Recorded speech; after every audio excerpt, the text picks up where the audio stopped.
Have you been hearing people refer to Israel as an illegally occupied state, and you think they're just being anti-Semitic?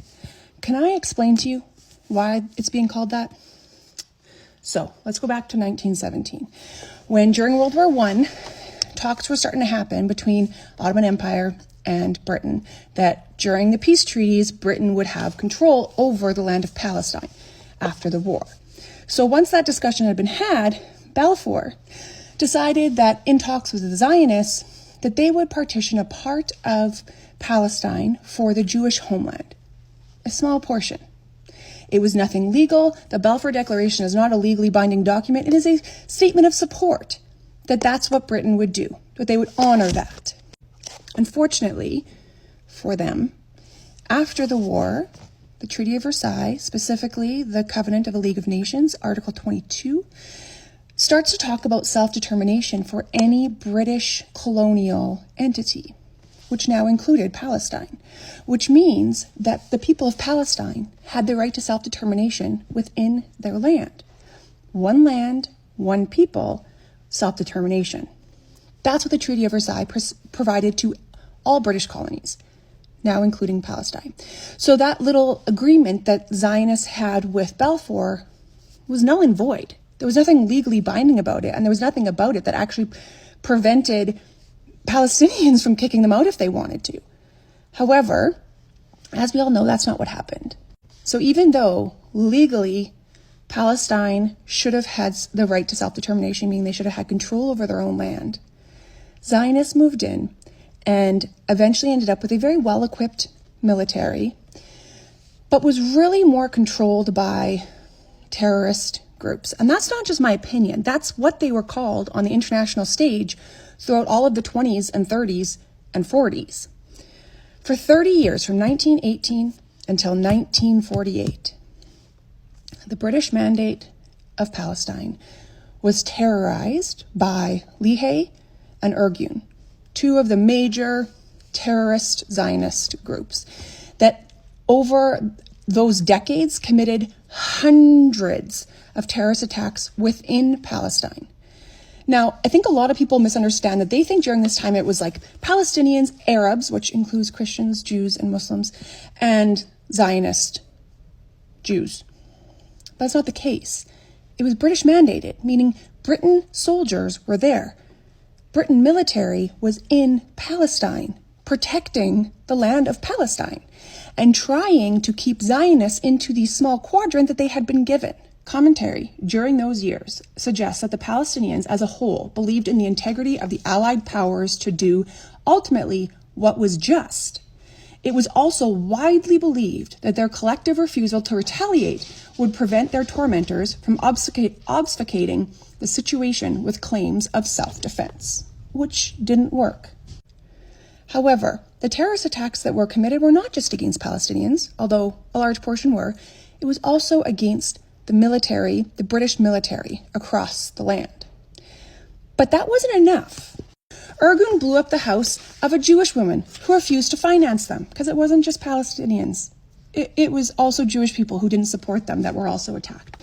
Zionist violence against uncooperative Jews continued with 4 attempted assassinations of Jewish civilians by the Zionist gangs recorded within a 10-day period in December 1946. And I know a lot of people say, well, it's the Arabs, it's the Palestinians, the indigenous Palestinians that didn't want peace, that didn't want to broker a deal that would allow them all to live peacefully. And to that, I just want to read you this. This is from Palestine Hijacked. In September of 1946, a new plan to end the carnage and the mandate was proposed in late September by a committee represented by 7 Arab states, the Arab League, and the British government, because those are the only people who had rights to that land at the time. It outlined a democratic Palestine with a government made up of Jews and Arabs of all religions, with both Arabs and Jews free to become head of state. Its authors were confident that the plan was consistent with international principles of self-determination. Lest the U.S. be unaware of it, Bevin personally handed U.S. Secretary of State Barnes the proposals for a democratic state as set out by the Arabs. But Zionists rejected the plan outright, adamant that they would accept nothing less than a Jewish state in all of historic Palestine. And as talks of the partition came into play, Well, that really scared Zionists because, as we just heard, they wanted all of Palestine. They didn't only want a portion of it. When the ZOA, the Zionist organization, held its annual convention on October 26th, President Abba Silver categorically condemned any discussion of partition. Silver demands all of Palestine, as the New York Times headline put it, and he demanded an aggressive and militant line of action to get it. So ever more confident that partition would be imposed, the Jewish Agency expedited the establishment of new outposts in the Negev and southern Palestine and the Hula area in the north in order to secure regions that it predicted would lie on the Palestinian side. How did they do that? Through acts of terror. Now, when they wanted to branch out from Palestine to make sure that anyone who might actually vote for the partition and actually giving a piece of the land to Palestinians, well, they had to expand their reach.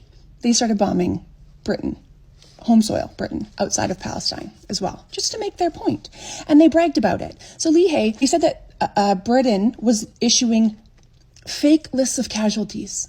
We know for certain that on several occasions, the casualties suffered by the British were higher than those officially disclosed. They were bragging about how many British people they killed on British soil. And they weren't happy when those numbers were underreported. Again, terrorist organization. So Zionist bombings on the night of October 30th, 1946, with the bombing of the British embassy in Rome. And when America was starting to get a little bit apprehensive, they're like, I think this is a little beyond our reach. Like these people are willing to do anything and kill anyone in order to get what they want. They were starting to talk about maybe pulling back a bit. And this is what the Zionist organization said. Pressure the U.S. government to cancel its post-war loan to Britain unless it cedes to Zionist demands.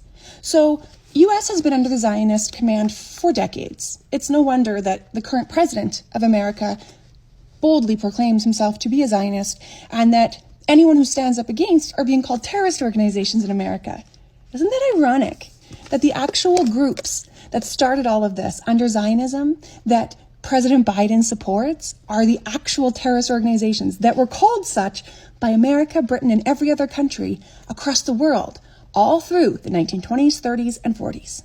So we come back to now end of World War II, where now it's international law for self-determination. And that really scared a lot of people. And as you can tell, Britain and America were under the thumb of Zionists. So they really quickly were like, let's just make it a state, because then at least we don't have to fight all of this. So partition, right, everything came into play, even though they fought against it, and they were given a small portion. By that point, they already had 78% of the land, not legally, because at no point in this had Zionists actually had any legal standing to take that land.